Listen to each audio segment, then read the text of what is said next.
Hi y'all, I'm Brenda with Blessings and Bread. Welcome to my kitchen. Today I'm in the kitchen making my version of a homemade cooking spray or pan release. And I'm going to make it, to me, this one is more like what they call Baker's Joy, the brand Baker's Joy, that actually kind of has some flour in it. But it's simple, easy to make. It just takes 3 simple ingredients, and it takes equal amounts of shortening, flour, and vegetable oil or canola oil. So I'm gonna get started making this. It's so simple to make. You just put it in your mixer and you mix it till it's combined. Now it does take a while for that to happen. So usually I just leave it running until all the flour, the shortening, and the oil have completely combined together. So I'm gonna get started and let you see how I do this. Super simple. Okay, I like to use half a cup of each. You can make as much as you want. I usually just use a half a cup of each. That was a half a cup of shortening, a half a cup of flour, and I just use all-purpose flour, and a half a cup of vegetable oil. So equal amounts of all of that, and then we're just going to mix that on a medium speed until it's completely combined.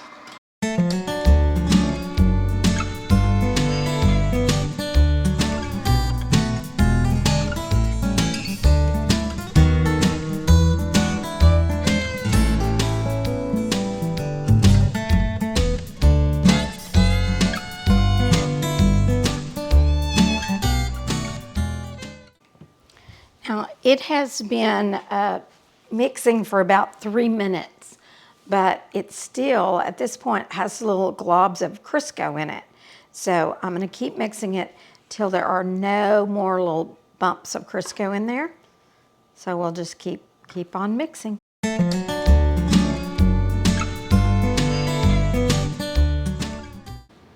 All right, this is what it looks like after 9 minutes. There's still a few small pieces of Crisco that haven't mixed in. I'm gonna kind of mash up some of them. As you can see, it's just really mixing well together. Scrape the bowl real good.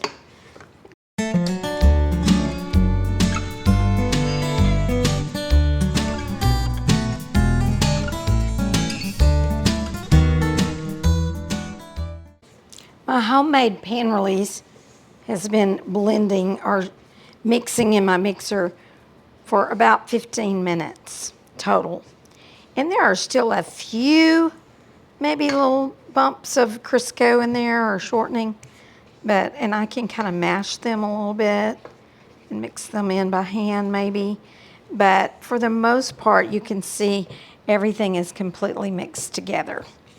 So that's pretty much what it's going to look like when it's finished. And what I'm going to do is store it in a fruit jar. And this is shelf ready, so I can store it in the fruit jar and just leave it on my shelf. So, and then I'm going to actually show you today how I use it to basically to grease and flour a pan. When your recipe says grease and flour or prepare your baking pan, this is how I do it now. Like I said, I store this, and I just have a jar, and I know this will hold 1.5 cups, which is about how much this makes. So I'm just going to use my funnel here to put this in my fruit jar.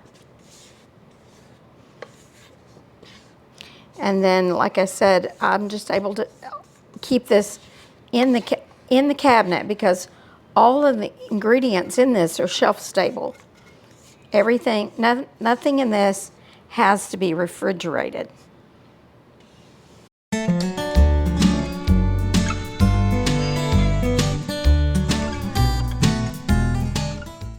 So as you can see, it pretty well fills up my jar. Now, when I use this on a pan, and today I'm going to be baking in this I think it's called a cathedral window design. I'm not sure, but I love this little cake. And I'm going to be making a chocolate pound cake later today. And this has lots of little grooves where I want to get it floured really well.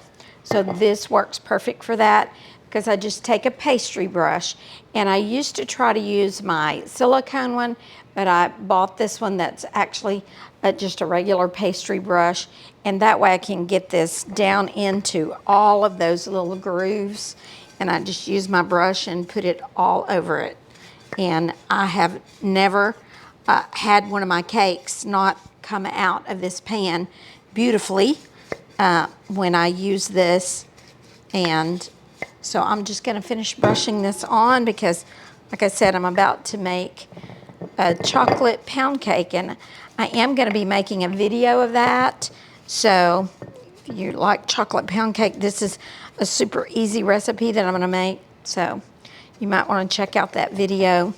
It's not made from scratch, or maybe they call it partly scratch, but it's going to start with a cake mix. I don't know about you, but sometimes when you're doing a pan like this, it is so hard if you're trying to grease and flour a pan to try to get that up on the neck of that pan in that center part. And this makes that so much easier to do.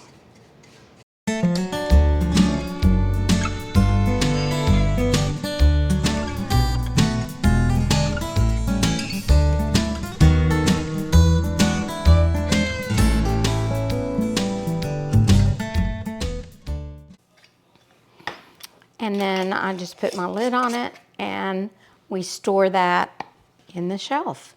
And this will last quite a while. I use this on all my pans. I especially like it on these kind of decorative pans, but I use it on my just regular 8 and 9 inch cake pans, or my 9 by 13 cake pan as well.